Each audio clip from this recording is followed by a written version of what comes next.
Welcome my friends. Bank Nifty analyser YouTube channel में आप सभी का स्वागत है। आज के दिन बाजार में हमें कोई बड़ा मोमेंटम देखने को नहीं मिला। निफ्टी और सेंसेक्स दोनों ने नेगेटिव में क्लोजिंग दी है कुछ कुछ पॉइंटों में, और वहीं पर बैंक निफ्टी ने लगभग लगभग 150 180 पॉइंट चढ़कर क्लोजिंग दी है, पॉजिटिव में क्लोजिंग दी है। मार्केट लगातार अपसाइड मोमेंटम की तरफ जा रही है, धीरे धीरे करके ऊपर की तरफ उठ रही है। लेकिन जो ये तेजी आ रही है बाजार के अंदर वो एक लेवल तक ही आ पाएगी, क्योंकि मार्केट में बैंक निफ्टी ने नीचे गैप छोड़ दिया है, तो वो उस गैप को फिल करने के लिए वो नीचे जरूर जाएगी। लेकिन ऐसा भी नहीं है कि एकदम से डायरेक्ट चली जाएगी, वो धीरे धीरे करके अपसाइड मोमेंटम में पहले उठेगी फिर नीचे गिरेगी। समझ रहे हो? जो गैप इसने छोड़ दिया है ना नीचे वाला बैंक निफ्टी के अंदर, वो फिल करेगी। बैंक निफ्टी का चार्ट उठा करके देख लेना, पिछला चार्ट है जितना भी है, कितने सालों का है, वो उठा करके देख लेना। जब भी बैंक निफ्टी ने स्पेशल कोई गैप छोड़ा है, ठीक है, तो वो उसको फिल करती ही करती है। जैसे कि मान के चलो कि यहाँ पर कोई कैंडल बनी, ऐसे करके कोई कैंडल बनती है, ठीक है, फिर मार्केट नीचे आती है वापस घूम फिर के, और अपसाइड मोमेंटम में जाते समय यहाँ पर ये एक छोटा सा गैप छोड़ देती है, और गैप छोड़ने की वजह से ये पहले अपसाइड मोमेंटम में जाती है और फिर वापस नीचे इस गैप को फिल करने के लिए आती है। ठीक है, तो ये होगा ही होगा। तो अभी तेजी चल रही है लेकिन एक लेवल तक जाएगी वो तेजी भी, तो उस लेवल का जो नोट रहेगा, मतलब नोट का मतलब ये है कि मैं लेवल ऐड करता हूँ, ठीक है, तो उस लेवल को आप नोट कर सकते हो। वो इस वीडियो के अंदर आगे चलकर आपको पता लग जाएगा। अब एक बढ़िया सा धाकड़ से अच्छा सा एनालिसिस करने के लिए दोस्तों हम सिंपल 3 चीज़ों को फोकस में रखने वाले हैं, और इन 3 चीज़ों में सबसे पहले हम FIDI डाटा को देखेंगे। दूसरे नंबर पर मैं आपको कुछ इंपॉर्टेंट खबरें बताऊंगा, न्यूज़ वगैरह। तीसरे नंबर पर हम निफ्टी और बैंक निफ्टी का प्रॉपर एनालिसिस करेंगे। Important support resistance level note करेंगे विद स्ट्रैटेजी विद लॉजिक। पहले मैं वीडियोज के अंदर एक चौथी चीज़ और ऐड करता था, जैसे कि स्टॉक्स का एनालिसिस। बहुत सारे व्यूवर्स कमेंट्स बॉक्स के अंदर बोल देते कि भाई इस स्टॉक्स का एनालिसिस करो, इस स्टॉक्स का एनालिसिस करो, तो मैं उस स्टॉक का एनालिसिस कर देता था। जैसे कि मैंने HDFC बैंक का किया था, अब उसका टारगेट हिट हो चुका है, ठीक है। और इसके अलावा SBI बैंक का किया था, बहुत सारी स्टॉक्स का एनालिसिस किया था, और उसी हिसाब से हमें मोमेंटम भी देखने को मिला है। टेलीग्राम चेक करके देख लेना, टेलीग्राम पर स्क्रीनशॉट भी डाल रखा है मैंने। जितने भी स्टॉक्स के एनालिसिस किए थे सबका टारगेट हिट हो चुका है, क्योंकि स्ट्रैटेजी के अनुसार मैंने टारगेट आपको बताए थे। तो सबसे पहले FIDI डाटा की अगर बात करें तो कैश मार्केट के अंदर हमें ज़बरदस्त बिकवाली देखने को मिली है। कल सिर्फ इन्होंने खरीदारी की थी और आज फिर इन्होंने बिकवाली कर दी है। आपको ऐसा नहीं लग रहा कि मार्केट में कहीं ना कहीं कभी अप उठाया जा रहा है, मतलब कि ऊपर की तरफ मार्केट को उठाया जाता है, उठाया जा रहा है और फिर वापस नीचे गिराया जा रहा है? मेरे कहने का मतलब है कि पंप और डंप कराया जा रहा है, कुछ ऐसा ही प्रतीत हो रहा है, ठीक है। DI की अगर बात करें तो यहाँ पर खरीदारी है, बट ऑल ओवर सेंटीमेंट है ओपनिंग के साथ में, क्योंकि यहाँ पर बिकवाली हो रही है, तो ओपनिंग के साथ में जैसे ही 9:15 पर मार्केट ओपन होगी तो यहाँ पर थोड़ी मोटी नेगेटिविटी शो कर सकती है, ठीक है। जस्ट ओपनिंग के साथ में, पूरे दिन की बात नहीं कर रहा मैं, ठीक है। अब बात करते हैं इंपॉर्टेंट खबरों के बारे में कि खबर क्या क्या आ रही है, न्यूज़ वगैरह। ज़्यादा कुछ न्यूज़ नहीं है, 1-2 न्यूज़ है। तो दोस्तों ये अपना टेलीग्राम चैनल है जिसका नाम है बैंक निफ्टी एनालाइजर। यहाँ पर मैं न्यूज़ वगैरह अपडेट करता रहता हूँ। अब यहाँ पर मैं कुछ स्टॉक्स का एनालिसिस भी शेयर करूँगा आपके साथ, ठीक है। तो टेलीग्राम चैनल को जरूर ज्वाइन कर लेना, कमेंट बॉक्स के अंदर लिंक मिल जाएगा, वहाँ से आप डायरेक्ट इस चैनल पर ज्वाइन हो सकते हो, ठीक है। न्यूज़ की अगर बात करें तो सिर्फ एक इंपॉर्टेंट खबर है, जैसे कि RBI मीटिंग, ये थोड़ा सा गलत लिखा गया है, ठीक है। Today 3 days discussion, final decision will come on 7 फरवरी, यानी कि 2025, 7 तारीख 2025 को ये रिजल्ट निकल के आएगा। 3 दिन की RBI की मीटिंग रहेगी जिसके अंदर इंटरेस्ट रेट को निर्धारित किया जाएगा कि इंटरेस्ट रेट कितना रहेगा। हाल फिलहाल 6.5% के आसपास है हिंदुस्तान के अंदर ब्याज, ठीक है, ब्याज रेट कह दो, रेपो रेट कह दो। तो अगर ये बढ़ता है, इंक्रीज होता है, तो स्टॉक मार्केट में नेगेटिविटी देखने को मिलेगी। अगर अनचेंज रहता है तो मार्केट अपने हिसाब से चलेगी। अगर घट जाता है तो मार्केट में धुआंधार तेजी देखने को मिलेगी। जी हाँ दोस्तों, घटने पर धुआंधार तेजी आएगी। अगर इंटरेस्ट रेट बढ़ गया तो दिक्कत हो जाएगी, फिर स्टॉक मार्केट नीचे गिर जाएगी। इस बात को समझने की कोशिश करना, और यही इंपॉर्टेंट न्यूज़ है और यही मार्केट की दिशा को प्रभावित करेगी। ठीक है। अब बात करते हैं दोस्तों निफ्टी और बैंक निफ्टी के बारे में, लेकिन उससे पहले सभी दोस्तों से रिक्वेस्ट करूंगा कि जो भी दोस्त चैनल पर नए जुड़े हैं चैनल को अवश्य सब्सक्राइब करें, साथ में दोस्तों बेल आइकन को जरूर प्रेस करें ताकि आने वाली हर वीडियो का लेटेस्ट नोटिफिकेशन आपको तुरंत पहुंच सके। तो दोस्तों सबसे पहले हम बैंक निफ्टी का एनालिसिस करेंगे। इसके लिए मैंने बैंक निफ्टी का 1 डे का टाइम फ्रेम यहाँ पर सेट कर लिया है और 1 डे के टाइम फ्रेम में आज के दिन बहुत ही बढ़िया दाकड़ फैंटेस्टिक कैंडल का फॉर्मेशन हुआ है जिसे हम स्पिनिंग टॉप बोलते हैं। जी हाँ दोस्तों, ये एक स्पिनिंग टॉप कैंडल है और इसकी खास बात ये होती है कि इसके ऊपर की डंडी और इसके नीचे की डंडी, जिसे हम विक बोल देते हैं, दोनों बराबर होती है। ऊपर नीचे वाली विक दोनों बराबर होती है, तभी ये स्पिनिंग टॉप कहलाती है। क्लोजिंग की अगर बात करें तो 50,343 के लेवल पर काफ़ी पॉजिटिव क्लोजिंग हुई है। लगभग 185 पॉइंट चढ़कर बैंक निफ्टी आज के दिन बंद हुई है। ठीक है, अब आगे बैंक निफ्टी क्या कर सकती है, सबसे पहले इसके बड़े स्ट्रक्चर को समझते हैं। ऑल ओवर मार्केट कर क्या रही है, अब ध्यान से अगर देखोगे ना तो एक तो यहाँ पर टोटल रेंज टूट चुकी है। ये देखो यहाँ पर जो इसने डब्ल्यू टाइप के पैटर्न का फॉर्मेशन किया है, ये लगभग 1500 पॉइंटों के अंदर ये ट्रैवल करके गई है। ये टोटल 1500 पॉइंट है और इसी के अंदर इसने पहला मूव ऊपर की तरफ दिया, बट वो फेक था, वापस अंडर में घुस गई। दोबारा से रियल वाला मोमेंटम इसने दिया है। अब यहाँ पर क्या सिचुएशन हो सकती है, दो ही सिचुएशन है मार्केट के पास। वैसे तो ऑल ओवर जो टारगेट बैठ रहा है वो लगभग यहाँ तक का बैठ रहा है। इस एरिया के अंडर में ये रिजेक्शन ले सकती है। ठीक है, यहाँ पर और अपसाइड मोमेंटम में जानी चाहिए। देन फिर हो सकता है कि नीचे आ जाए, क्यों, क्योंकि यहाँ पर इसने स्पेस छोड़ा हुआ है, छोटा सा गैप छोड़ दिया है बीच में से, समझ रहे हो। और जब भी मार्केट गैप छोड़ देती है, ये जो गैप बचा हुआ है, जब भी गैप छोड़ देती है तो उसको फिल करने के लिए आती ही आती है। यहाँ पर भी इसने गैप छोड़ा हुआ है, तो ये गैप जो छोड़ रही है इसका मतलब है कि कोई ना कोई गड़बड़ है। ठीक है, मार्केट अपसाइड मोमेंटम में जा रही है, वो घूम फिर के दोबारा से इस गैप को फिल करेगी करेगी, कोई रोक नहीं सकता। ठीक है, तो पहले अपसाइड मोमेंटम में जारी है, कंटिन्यू तेजी बनी हुई है, कोई दिक्कत नहीं है। अब थोड़ा सा और पीछे के स्ट्रक्चर को समझते हैं, क्योंकि आगे का प्रेडिक्शन करने के लिए पहले पिछले स्ट्रक्चर को समझना बहुत ज़्यादा जरूरी है। अब यहाँ पर अगर इस स्ट्रक्चर को समझने की कोशिश करें तो मार्केट नीचे गिरी, साइडवेज हुई, नीचे गिरी, फिर अपसाइड मोमेंटम में जाना चाहिए था। पहला टारगेट ये था, दूसरा टारगेट ये वाला होना चाहिए। ठीक है, लेकिन जोल क्या कर दिया, नीचे गिरी, ऐसे हुआ, साइडवेज हुआ, फिर नीचे गिर गई, यहाँ पर इसने जोल कर दिया, साइडवेज हो गई।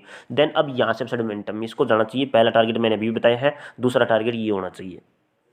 ठीक है, तो एच सी आर पैटर्न के हिसाब से it's called H C R, inverted H C R, की नीचे गिरेगी, साइडवेज होगी, नीचे गिरेगी, फिर अपसाइड मोमेंटम में चली जाएगी। अब सीधा एच सी आर ऐसे होता है कि अपसाइड मोमेंटम में गई, साइडवेज होगी, फिर अपसाइड मोमेंटम में गई, फिर एकदम से नीचे गिर गई। ये सीधा एच सी आर का पैटर्न है। अब यहाँ पर जो बन रहा है वो उल्टा एच सी आर टाइप का पैटर्न बन रहा है। ठीक है, तो ये लॉजिक यहाँ पर लग रहा है। ऑल ओवर जो सेंटीमेंट है वो पॉजिटिव है, बट एक लेवल तक पॉजिटिव है, ये नहीं है कि प्रॉपर पॉजिटिव हो गया, क्योंकि गैप छोड़ दिया है मार्केट ने नीचे की तरफ। तो ये थोड़ा सा समझाने की कोशिश कर रहा हूँ। अब यहाँ से जो कंक्लूजन निकलता है वो ये है कि मार्केट शॉर्ट टर्म के लिए पॉजिटिव है। मार्केट के अंदर जो तेजी आ रही है वो शॉर्ट टर्म के लिए आ रही है, एक लेवल तक ही आएगी, देन दोबारा से फिर वो नीचे गिर जाएगी, फिर अपसाइड मोमेंटम में फिर उठेगी। ठीक है, समझ गए दोस्तों। अब स्पिनिंग टॉप के हिसाब से इंट्राडे बेसिस पर समझते हैं कि कल के दिन बाजार क्या कर सकता है। कल के दिन हमारे पास दो सिचुएशन पैदा हो रही है यहाँ पर, यानी कि दो ट्रिक मुझे साफ साफ दिखाई दे रही है। पहली तो ये है कि यहाँ पर स्पिनिंग टॉप है तो इसकी स्ट्रैटेजी तो लगेगी लगेगी। इसका हाई और लो मार्क कर लो। सबसे पहले हाई लो मैंने मार्क कर लिए, जैसे ही नीचे की तरफ क्रॉसिंग करेगी, मेरी पुट साइड की तरफ है, मैं पोजीशन के बारे में सोचूंगा। ठीक है, डायरेक्ट पुट साइड की तरफ। और अगर इसके हाई को क्रॉस कर देगी तो मेरी जो पोजीशन रहेगी वो ऊपर, यानी कि सी साइड की तरफ का मोमेंटम रहेगा। ठीक है, अब एक तो ये होगी स्पिनिंग टॉप कैंडल के हिसाब से स्ट्रैटेजी। ठीक है, दूसरी स्ट्रैटेजी क्या बोलती है, क्योंकि ये बिग बार कैंडल बनी हुई है तो इसके 50% एरिया तक तो मार्केट को आना चाहिए।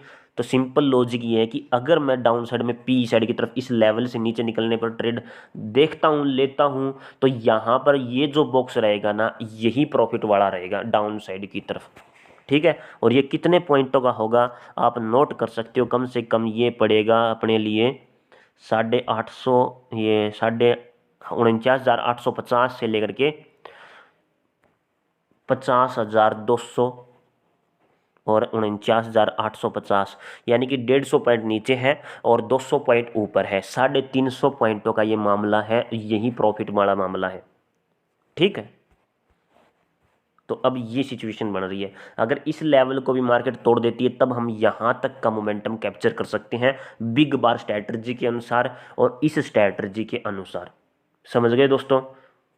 अगर हाई को क्रॉस करेगी इसके तो हम सी साइड की तरफ ट्रेड के बारे में सोचेंगे, अगर लो को क्रॉस करेगी तो पी साइड की तरफ ट्रेड के बारे में सोचेंगे। यही स्ट्रैटेजी बोलती है। अब थोड़ा सा अलग तरीके से समझते हैं। अब एफ के बारे में मैंने आप सबको बता रखा है कि एफ क्या होती है। तो यहाँ पर एक एफ लग रही है, लाल रंग की कैंडल आ गई, फिर एक लाल रंग की कैंडल आ गई, उसके बाद एक छोटी लाल रंग की कैंडल और आनी चाहिए। अब यहाँ पर जो ग्रीन कैंडल बीच में घुसी हुई है ये लाल वाली कैंडल के अंदर इंगल्फ हो जाती है। इंगल्फ का मतलब है कि लाल वाली कैंडल की बॉडी को छोटी कर देती है और खुद खत्म हो जाती है। समझ रहे हो? तो यहाँ पर मैं अगर ये कहूँ ना कि यहाँ पर मुझे लाल 3 कैंडल दिखाई दे रही है तो इसमें कोई दिक्कत वाली बात नहीं है। बहुत सारे लोगों को बीच में एक हरी कैंडल दिखाई दे रही होगी घुसी हुई, बट ध्यान से देखो, अगर मैं इसको इंगल्फ कर देता हूं तो यहां पर 3 लाल रंग की कैंडल बच जाएगी। ठीक है? तो अगर बीच वाली कैंडल बड़ी हो जाए और ऊपर नीचे वाली कैंडल छोटी हो जाए तो it's called FVG area, fair value gap का एरिया। यहां से बाजार रिवर्स मारता है। तो एक ये लाइन और दूसरी ये ट्रेड लाइन, ये ट्रेड लाइन। ठीक है? तो ये ट्रेड लाइन के अंडर में अगर बाजार आता है तो यहां से बैक मार सकता है। ठीक है? समझ रहे हो? अगर नेगेटिव ओपन होता है देन अगेन अपसाइड मोमेंटम में जाता क्रॉसिंग करता है तब हमारा टारगेट यहां तक का रहेगा, ये वाला लेवल 51,100 तक का। ठीक है? हाई को क्रॉस करके 50,500 के लेवल को क्रॉस करके तो फिर अगला टारगेट हो जाएगा 51,000 तक का, यानी कि पूरे 500 पॉइंटों का मोमेंटम है ये अपने लिए। नीचे 350 पॉइंट, ऊपर 500 पॉइंट। ओके? और अगर ये फेल हो गई 51,000 के ऊपर चली गई मार्केट तो फिर से मेरी सी साइड की तरफ ट्रेड हो जाएगी। जी हाँ दोस्तों, क्योंकि फेयर वैल्यू गैप के फेल होने के बाद मैं एक और ट्रेड देखता हूँ। ये मैंने बहुत बार आपको समझा रखा है, पीछे ट्रिक भी समझाई थी कि कैसे ये ट्रिक काम करती है, कैसे स्ट्रैटेजी काम करती है। समझ रहे हो? ये बैंक निफ्टी का ही चार्ट है और यहाँ पर देखो 3 ग्रीन कैंडल बनी हुई हैं, बिल्कुल साफ साफ 3 ग्रीन कैंडल आपको दिखाई देगी। बीच वाली ग्रीन कैंडल थोड़ी बड़ी है और ऊपर और नीचे वाली ग्रीन कैंडल छोटी है। तो इसका मतलब ये है कि बुलिश साइड का एफवीजी बना हुआ है यहाँ पर। तो जैसे ये लो को तोड़ देगी तो मेरी पुट साइड की तरफ ट्रेड हो जाएगी। और ये देखो जैसे इसने एक कैंडल की क्लोजिंग नीचे की तरफ की है तो अगली कैंडल भी नीचे ही गिरी है, अगली 2-3 कैंडल गैप डाउन ओपन हो गई, नीचे गिर गई, देन फिर कंटिन्यू रिट्रेस्टिंग करके नीचे ही गिरती रही है। तो ये स्ट्रैटेजी मैं इस्तेमाल करता हूँ ज़्यादातर। ठीक है? तो इस तरीके से आपको भी अपनी स्ट्रैटेजी बनानी चाहिए। और जैसे ही अब ये लाल वाली कैंडल फेल हो जाएगी, अब साइड मोमेंटम की तरफ एक भी कैंडल क्लोजिंग कर देगी 51,000 के ऊपर है तो अपनी सी साइड की तरफ ट्रेड हो जाएगी। ठीक है?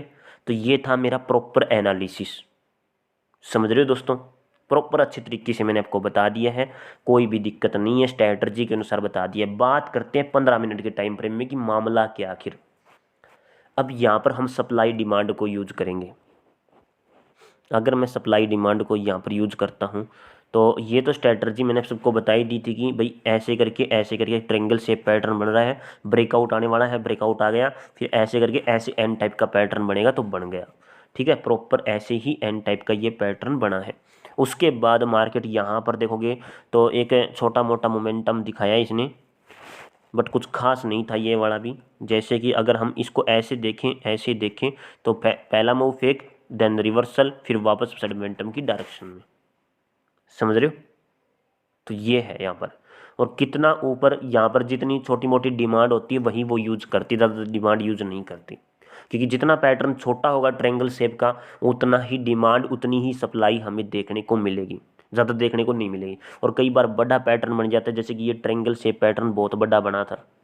अब ये ट्रायंगल शेप पैटर्न देखो कितना बड़ा है। ऐसे करके मार्केट नीचे गिरी, यहाँ पर नीचे गिरी, फिर यहाँ पर साइड वेज थी, यानी सपोर्ट बना रखा था कई बार, और यहाँ से ऐसे करके निकली है। तो मतलब ये है डिमांड, फिर और डिमांड, फिर और कम डिमांड हो गई। इसका मतलब है कि एकदम से दावा बोलेगी, तो दावा बोल दिया इसने। ये स्ट्रैटेजी बहुत बार बता चुका हूँ। वॉल्यूम एनालिसिस का ये कॉन्सेप्ट है। ठीक है? तो अब अगर यहाँ पर थोड़ी मोटी डिमांड आती है, देन अगेन डाउन साइड की तरफ मार्केट अगर खी सकती है तो समझ जाओ कि यहाँ पर ये इनसाइडर सप्लाई का यूज करने वाली है। इसके अलावा 15 मिनट के टाइम फ्रेम में यहाँ पर सिर्फ एक चीज़ है, और वो है ये वाली फेयर वैल्यू गैप। जैसे ये क्रॉसिंग कर देगी इस लेवल को, ये पी साइड की तरफ हम ट्रेड के बारे में सोच सकते हैं, कोई दिक्कत नहीं है। ठीक है, फेयर वैल्यू गैप है ये, क्योंकि जब भी मार्केट को उठना होगा ना तो फेयर वैल्यू गैप के अंडर में ये आएगी, आने के बाद दोबारा क्रॉसिंग करेगी, रीटेस्टिंग करेगी, फिर अपसाइड मोमेंटम में चली जाएगी। तो यही पैटर्न देखो, नोट करके रख सकते हो, बहुत बढ़िया तरीके से काम करता है। एक पैटर्न भी अगर आपने पकड़ लिया मार्केट के अंदर, ठीक है, सप्लाई डिमांड के अनुसार वॉल्यूम एनालिसिस के हिसाब से, तो भी प्रॉफिट बन जाएगा मार्केट में। ठीक है, तो ये इंपॉर्टेंट लेवल्स तो मैंने पहले ही बता दिए आप सभी को। अब बात करते हैं निफ्टी के बारे में। तो निफ्टी कहाँ गई, निफ्टी एक्सपायरी टुमारो, आप साफ साफ देख सकते हो टुमारो की एक्सपायरी है, और आज लगभग 42 पॉइंट गिर कर इसने क्लोजिंग दी है, कोई दिक्कत नहीं है। ठीक है, चलिए वन डे का टाइम फ्रेम सेट करते हैं और वन डे के टाइम फ्रेम में देखते हैं कि मामला क्या है। तो यहाँ पर पॉजिटिव ओपन होने के बाद गिरावट हमें देखने को मिली है, और ये देखो ऐसे करके एक वॉल्यूम रेंज एनालिसिस का क्या कहते हैं कॉन्सेप्ट है ये, यहाँ पर जो लग रहा है वो ब्लू रे का कॉन्सेप्ट लग रहा है। रेंज एनालिसिस का भी है कि डिमांड, फिर डिमांड और कम हो गई, फिर एकदम से डिमांड कम हो गई, फिर एकदम से दावा बोल देती है। ठीक है, तो वो दावा बोल रही है। तो ऐसे देखेंगे तो ट्रेंगल शेप पैटर्न भी नज़र आ रहा है कि ये एक ट्रेंगल शेप पैटर्न है। तो पहला मूव फेक, देन रिवर्स, फिर वापस मोमेंटम की डायरेक्शन। किसी को कोई दिक्कत, कोई दिक्कत नहीं है। तो बहुत बढ़िया तरीके से मोमेंटम आ रहा है, पहले फिर अपसाइड मोमेंटम में जाएगी, फिर नीचे आएगी, फिर देन अगेन अपसाइड मोमेंटम में जाएगी। ठीक है, यहाँ पर भी फेयर वैल्यू गैप बैठा हुआ है एक किस्म का, आप चेक कर सकते हो। ग्रीन वाली कैंडल को अगर मैं हटा दूँ तो सारी लाल कैंडल को अगर मिला दिया जाए तो एक फेयर वैल्यू गैप यहाँ पर कंसीडर होता है। तो ये एक फेयर वैल्यू गैप हो जाएगा यहाँ से, और इस फेयर वैल्यू गैप के अंडर को ऊपर की तरफ क्रॉसिंग करेगी तो यहाँ पर हमारी सी साइड की तरफ पोजीशन हो जाएगी। ठीक है, तो ये लेवल कौन से रहेंगे, यानी कि 23,800 के ऊपर सी साइड की तरफ का मोमेंटम रहेगा, और उसके बाद अगला टारगेट जो है वो 24,000 के नज़दीक का होगा, क्योंकि यहीं पर है ये फेयर वैल्यू गैप है। 24,000 के ऊपर निकलते ही फिर से ऊपर की तरफ का मोमेंटम हो जाएगा, फिर अपना टारगेट 200 पॉइंट का रहेगा ऊपर की तरफ, 24,200 तक, यानी कि 200 पॉइंटों का। डाउन साइड की बात करते हैं, यहाँ पर थोड़ी बड़ी कैंडल बनी हुई है। ठीक है, थोड़ी बड़ी कैंडल बनी हुई, तो इसका मतलब है कि रिट्रेसमेंट करने के लिए नीचे आ सकती है। अगर थोड़ा मोटा अपसाइड मोमेंटम में उठे, देन अगेन दोबारा नीचे गिरे, तो इस लेवल के नीचे हम पी साइड की तरफ एक स्कैल्पिंग के बारे में सोच सकते हैं, वो भी इसकी 50% एरिया तक, ज़्यादा नहीं। ठीक है, 696 के आसपास ये ट्रैवल कर रही है, तो 50% एरिया कितना होगा, ये 600 के आसपास ही बैठेगा, 600 650 के आसपास।